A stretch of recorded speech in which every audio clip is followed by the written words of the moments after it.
இராமாயணத்தின் பிரபல மன்னன் இராவணன் அவனுடைய அதிசயிக்க வைக்கும் கோட்டை இங்கேதான் இருந்ததா நம்பப்படுகிறது.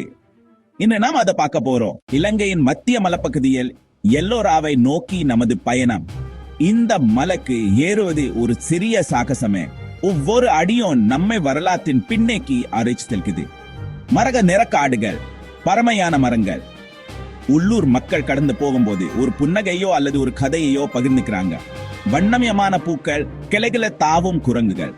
கடைசியா என் கால்கள் சோதிச்சு நான் உச்சி அடையிறேன். இந்த பயணம் பசுமையான மத்திய மலைப்பதே தொடங்கி இதோ நாம் சிகரத்தை அடைமிட்டோம். இந்த காட்சி உண்மையாலேயே பிரமிக்க வைக்குது. இந்த கற்கள் ஏராளமான கதைகளை சொல்லும். பாசி படிந்த கற்கள். நான் என் கையை குளிர்ந்த கல்லின் மேல தடவி பார்க்கிறேன். இங்கிருந்து பார்க்கும் காட்சி வியப்பாக உள்ளது. இந்த இடிபாடுகள் ஒரு காலத்தில் ஒரு பிரம்மாண்ட அரண்மனை அல்லது கோட்டையின் ஒரு பகுதியாக இருந்திருக்கலாம்.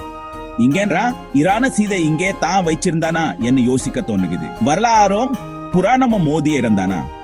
இங்க இருந்து நீங்க இந்த இடத்தை பற்றி உங்க கதையை உருவாக்கலாம். இந்த இடத்தின் அமைதி மிகவும் கவர்ச்சிகரமானது.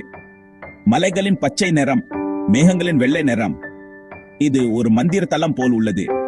புராணங்க உண்மையா இருந்தாலும் இல்லையாலும் இங்குள்ள ஆன்மீகமான உணவு நிச்சயமா உண்மையானது. அரசன் இராவணனின் கோட்டை வரலாறும் இயற்கையும் சந்திக்கும் இடம்.